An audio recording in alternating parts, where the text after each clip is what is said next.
System Design Part 8. This episode has 7 questions. For each question, take a moment to think through your own answer before I share a strong approach. Question 1. What is multi-tenancy?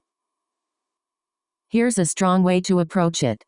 Multi-tenancy lets one platform serve multiple teams, customers, or workloads. It requires isolation, quota management, access control, observability, and cost attribution. Detailed interview explanation. Multi-tenancy should be explained as a system design concept with clear trade-offs. Start by clarifying requirements, users, scale, latency, availability, consistency, data volume, security, compliance, and cost. Then explain components, data flow, failure modes, scaling strategy, and operations. Production example. A scalable system often includes clients, an API gateway or load balancer, stateless services, caches, queues or streams, databases, object storage, workers, observability, CI or CD, and security controls. For Kubernetes or MLOps platforms, add GitOps, policy enforcement, model registry, feature pipelines,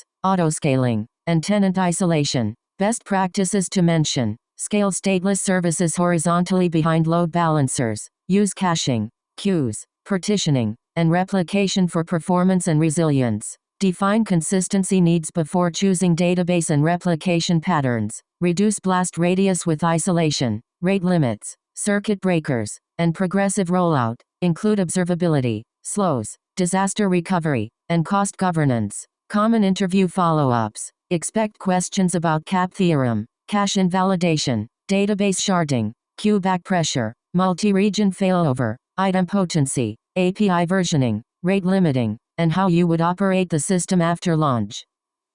Nice. Let's continue. Question 2. Explain tenant isolation. Here's a strong way to approach it.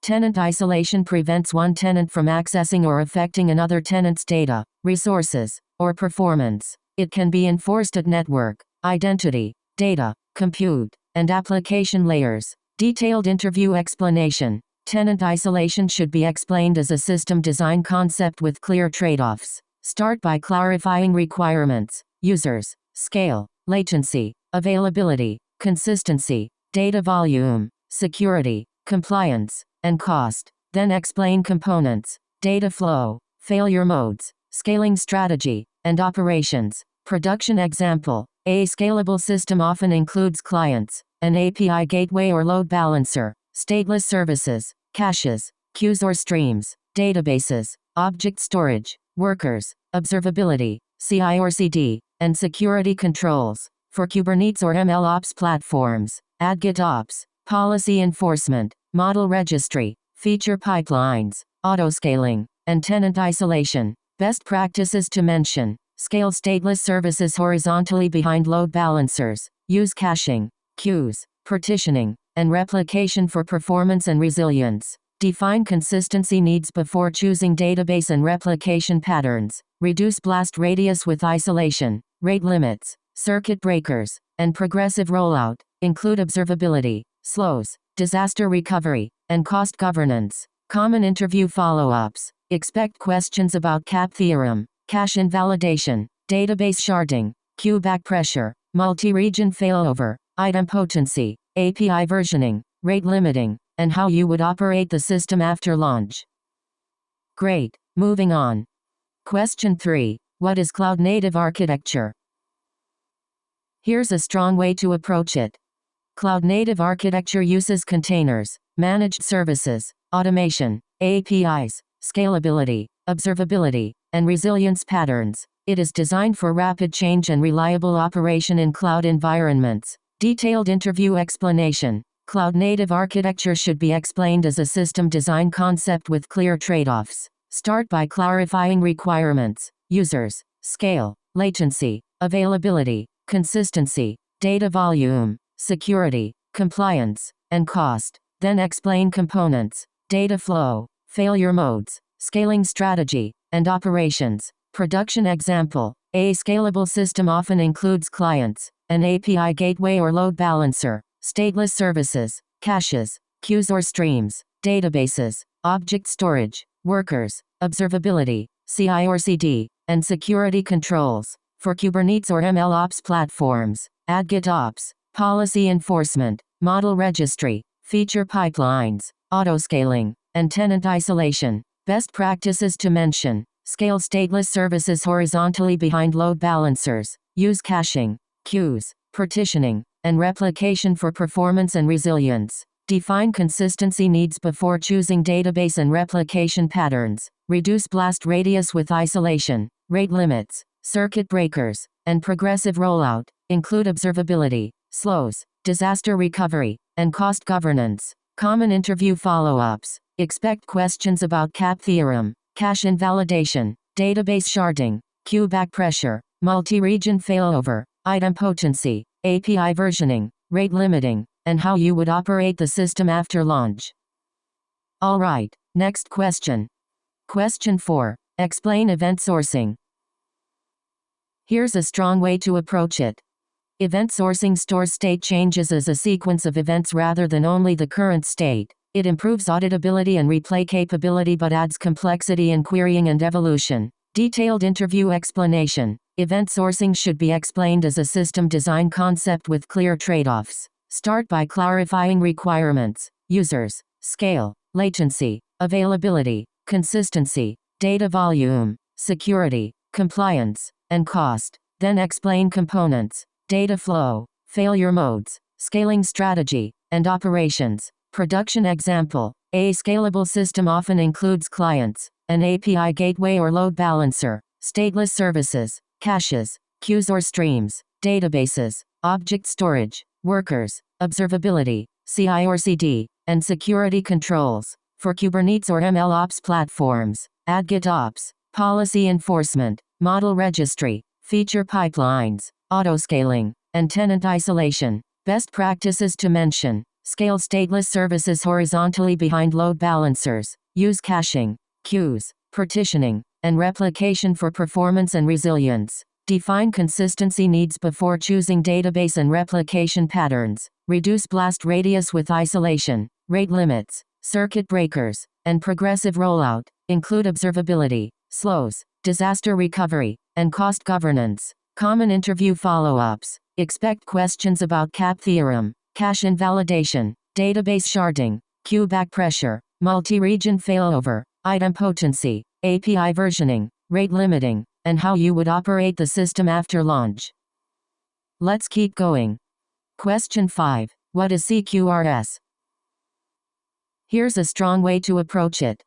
CQRS separates command operations that change state from query operations that read state. It can improve scalability and domain clarity but is more complex than a simple CRUD model. Detailed interview explanation. CQRS should be explained as a system design concept with clear trade-offs. Start by clarifying requirements: users, scale, latency, availability, consistency, data volume, security, compliance, and cost. Then explain components, data flow, failure modes, scaling strategy, and operations. Production example: a scalable system often includes clients, an API gateway or load balancer, stateless services, caches, queues or streams, databases, object storage, workers, observability, CI/CD, and security controls. For Kubernetes or MLOps platforms, add GitOps, policy enforcement, model registry, feature pipelines,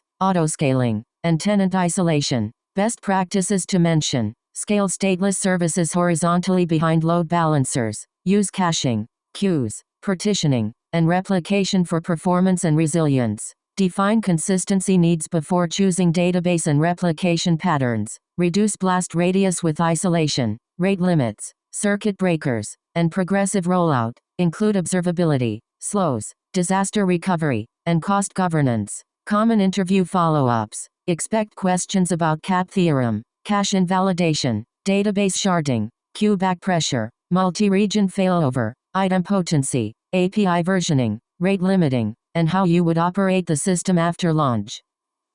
On to the next one. Question 6. Explain stream processing. Here's a strong way to approach it. Stream processing continuously processes data as it arrives. It is used for real-time analytics, fraud detection, monitoring, IoT, and event-driven systems. Detailed interview explanation. Stream processing should be explained as a system design concept with clear trade-offs. Start by clarifying requirements, users, scale, latency, availability, consistency, data volume, security, compliance, and cost. Then explain components, data flow, failure modes, scaling strategy, and operations. Production example. A scalable system often includes clients, an API gateway or load balancer, stateless services, caches, queues or streams, databases, object storage, workers, observability, CI or CD, and security controls. For Kubernetes or MLOps platforms, add GitOps, policy enforcement, model registry, feature pipelines, autoscaling, and tenant isolation. Best practices to mention. Scale stateless services horizontally behind load balancers. Use caching, queues, partitioning, and replication for performance and resilience. Define consistency needs before choosing database and replication patterns. Reduce blast radius with isolation, rate limits, circuit breakers, and progressive rollout. Include observability, slows, disaster recovery, and cost governance. Common interview follow-ups. Expect questions about CAP theorem, cache invalidation, database sharding, queue backpressure, multi-region failover, idempotency, API versioning, rate limiting, and how you would operate the system after launch. Good. Here's another one. Question 7. What is serverless design? Here's a strong way to approach it. Serverless design uses managed compute that scales automatically and charges based on usage. It is useful for event-driven and variable workloads, but requires attention to cold starts, limits, and observability. Detailed interview explanation. Serverless design should be explained as a system design concept with clear trade-offs. Start by clarifying requirements, users, scale, latency, availability, consistency, data volume, security, compliance, and cost. Then explain components, data flow, failure modes, scaling strategy, and operations. Production example. A scalable system often includes clients, an API gateway or load balancer, stateless services, caches, queues or streams, databases, object storage, workers, observability, CI or CD, and security controls. For Kubernetes or MLOps platforms, add GitOps, policy enforcement, model registry, feature pipelines, autoscaling, and tenant isolation. Best practices to mention. Scale stateless services horizontally behind load balancers. Use caching, queues, partitioning, and replication for performance and resilience. Define consistency needs before choosing database and replication patterns. Reduce blast radius with isolation, rate limits, circuit breakers, and progressive rollout. Include observability, slows, disaster recovery, and cost governance. Common interview follow-ups. Expect questions about CAP theorem, cache invalidation, database sharding, queue backpressure, multi-region failover, idempotency, API versioning, rate limiting, and how you would operate the system after launch. Nice. Let's continue. That wraps up this episode. Nice work practicing, and see you in the next one.